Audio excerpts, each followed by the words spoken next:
checking into yet another top 10. We are in October, so therefore gotta stick with the October theme for content. Unless, of course, you're watching this outside of October, in which case, whatever. So today I'm counting down my, emphasis on my, top 10 final girls. This is a popular topic, virtually everyone has done it, but I haven't until now, so may as well dive right in. At number 10 is Rita Vetter from 1995's Vampire in Brooklyn, a very underrated film in my opinion. Rita is played by Angela Bassett. She's the main female protagonist and the redeemed villainess, though if I'm being honest, I really wish she'd become a vampire by the end of the film. Could have had a sequel where she and Max travel the world, killing in wedded bliss. I'd have watched it. I chose Rita because her character is fascinating to me, and her survival at the end isn't really about her beating Max, it's about her fighting part of herself. Good and evil is all relative, but you can say the good in her defeated the bad in her. Again, bummer. Rita was half human, half vampire with prophetic abilities. Her mother fell in love with a vampire and had her, but he was later killed by humans, and her mother went insane from his death and killed herself. Yay! Not really. Prior to his death, her father sent Max, the last vampire in existence, to her. Max's plans were to get Rita to fall in love with him, complete her transformation to full vampire so they can continue their race. Honestly, I thought they were a cute couple, but no, she chose to be human and fight the thrall and power and bloodlust like a good police detective. In the end, good triumphed, and I just wish it hadn't. At number 9 is Regan Teresa McNeil from 1971's The Exorcist and its sequel, The Exorcist II: The Heretic. Daughter of actress Chris McNeil, Regan was possessed by the demon Pazuzu at age 12 and endured great physical and mental abuse during her possession, and the actress endured just as much, but that's another story, one you can check out here. A playful girl, she is kind at heart and cares for others. In the sequel, we learn she was possessed because she actually has psychic abilities she uses for good to heal others, and something the demon in question wanted to prevent. In the first film, it was very much a case of others saving her, but I still think she gets some credit for her endurance. She went through hell, her body being destroyed from the inside out, and she didn't give up. Her spirit kept fighting, and in the sequel, she's a bit more confident, determined, and unafraid. She embraces her trauma, she embraces who she is, and she really comes out the other side as this stronger, more realized version of herself. Whatever you may think of the sequel film, I think that's some good character growth. At number 8 is Sophie from 2018's Book of Monsters, played by Lindsay Crane. This was an indie film I checked out back in 2018 and adored it, and I still think more people should check it out. So Sophie's 18th birthday party is attacked by a bunch of monsters, all who are after her. It is revealed that Sophie's mother was a monster hunter and Sophie was born to be one too. Sophie goes from shy, insecure, and timid, and by the end of the film she is fully embracing the monster hunter title and wanting to take up her birthright and kicking ass. She's confident, strong, and not afraid to get her hands dirty. She doesn't shy away from this new path, she embraces it fully, and I love that. She had a great arc, we learn interesting things about her past, and we get to see her become a badass. It's a fun time, and Sophie was a strong character. I'm still holding out for a sequel.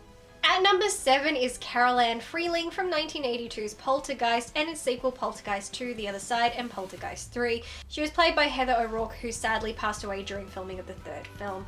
So Carol Ann is daughter of Steve and Diane and the younger sister of Dana and Robbie. This young girl who is revealed to be a psychic, she's naturally able to connect with the other side, which would explain why shit keeps happening to her. This is a gift she inherited from her grandmother, and her mother did as well, I believe, but her mother doesn't seem so aware, and it's more of a dormant talent. This little girl has found herself pulled into spirit dimensions more than once, stalked by psychotic spirits, and then a number of hellish things, and still came out of it a delightful, untraumatized young girl. She should have been institutionalized by the third film. She should have been suffering from PTSD, but no! She was still kind and hopeful, and yes, there was not much she herself did to save herself, what with being a child, but the fact she was able to endure so much and it not break her spirit is why I've put her on this list. Kids are hella resilient. At number 6 is Nanette Nancy Thompson from 1984's A Nightmare on Elm Street and the second sequel, A Nightmare on Elm Street 3: Dream Warriors, and was played by Heather Langenkamp. Stalked by a dead serial killer in her dreams who is hell-bent on killing the children of the parents of Elm Street who killed him for again, killing their kids. Nancy was the heroine of the first film and the protagonist of the third film, daughter of Marge and Donald. She was the typical girl next door character, though she dealt with a broken home. Her parents divorced and her mother was an alcoholic, but she still was a bright young girl. During the events of the first film, she clearly tapped into her father's policeman skills and started figuring out what was happening to her and her friends and why. After that, she went into full survivor mode, being incredibly proactive, and decided to take her stalker head on, setting up booby traps to protect herself and defeat her foe once and for all, not just to save herself, but those who would still be Freddy's victims. In the third film, we see she grew up to become a psychologist, showing a great compassion for others and learning how to give sympathy and understanding to those who everyone else simply deemed crazy. She helped Freddy's current victims gain control and strength to fight back. Ultimately, she was killed by Freddy, but she didn't go down without a fight, using her last moments to attack Freddy and save a young Kristen, even at the risk of her soul, which was later saved in the fourth film. Nancy was one of the few final girls in horror films who was smart, capable, and determined from the get-go.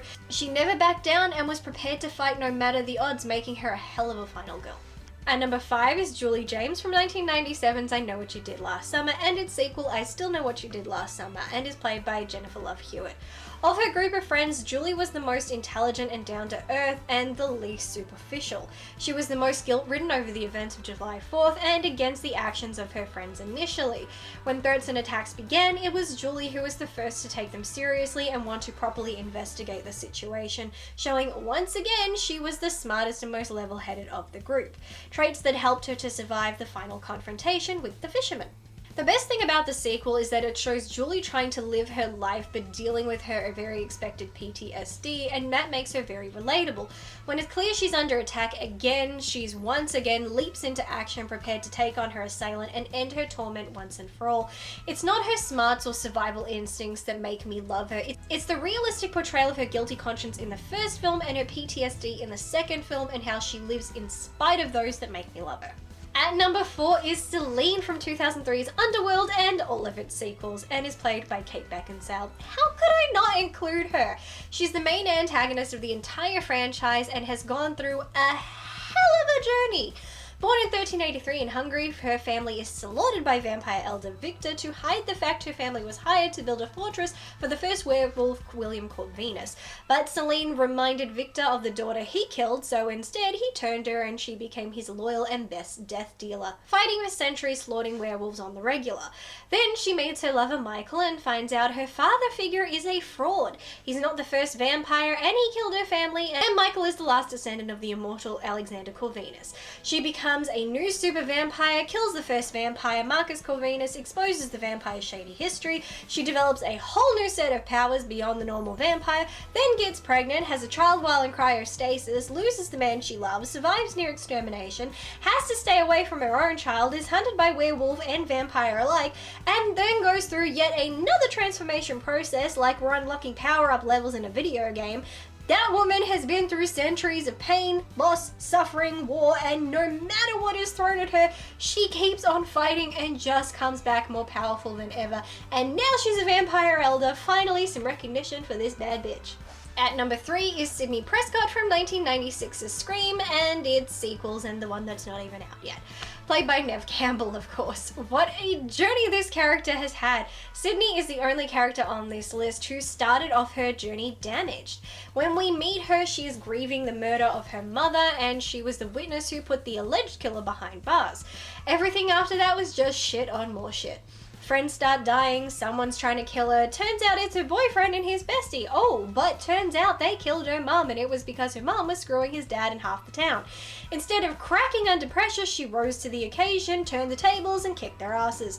But then history repeats itself. She's smarter, but now she has trust issues. More friends dying, more people trying to kill her, watches another boyfriend die.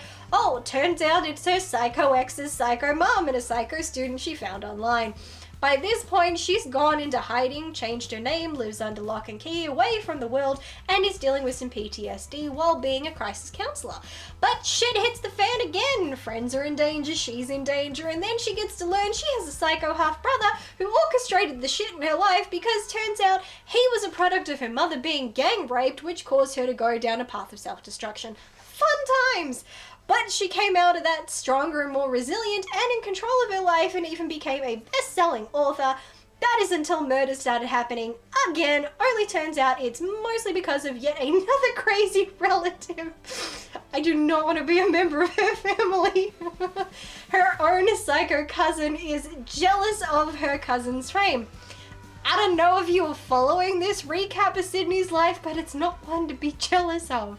But Sydney won out again because, as she said, don't fuck with the original.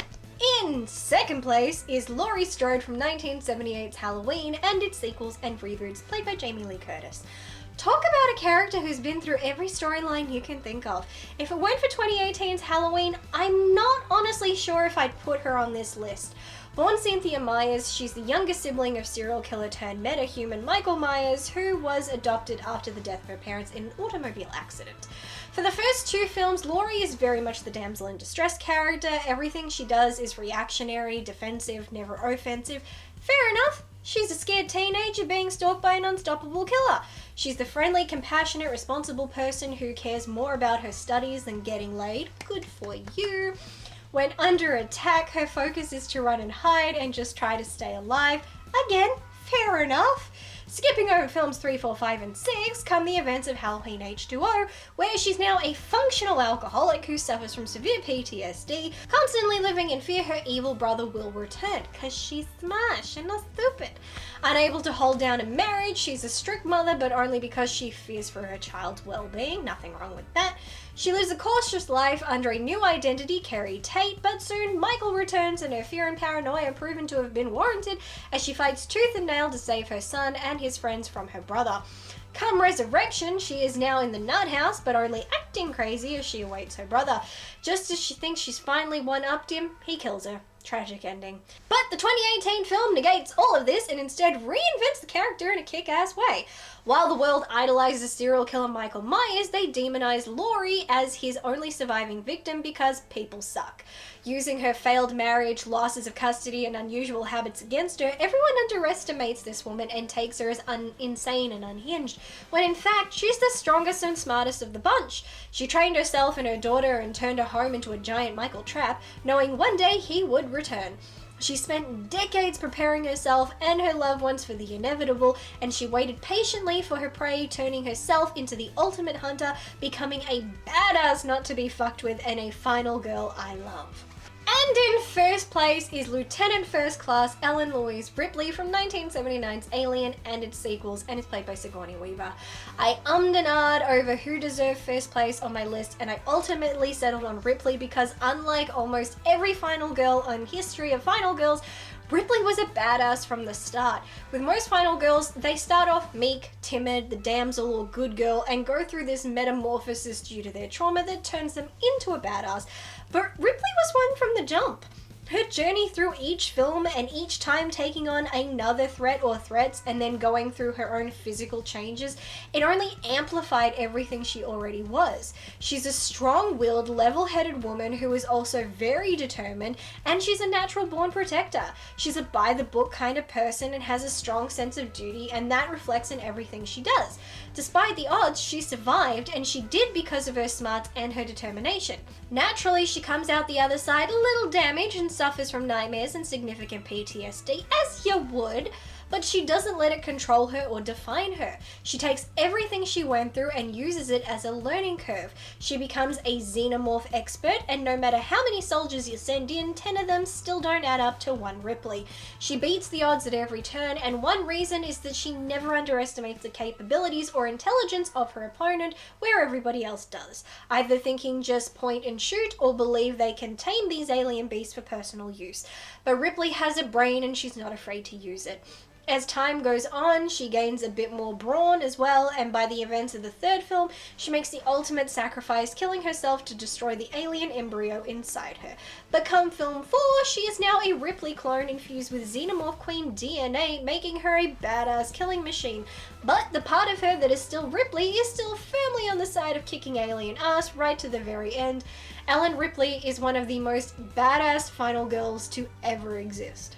And there you have my top 10 final girls. I need help. I'm sorry. Anyway, I have shared mine. How you do share yours. Comment down below and tell me who your top 10 final girls are. I would love to hear from you, but that is the end of this video. I hope wherever you are doing well, you are watching movies, you are having a good time. I am Audi, and I hope to see you in my next video. So until then,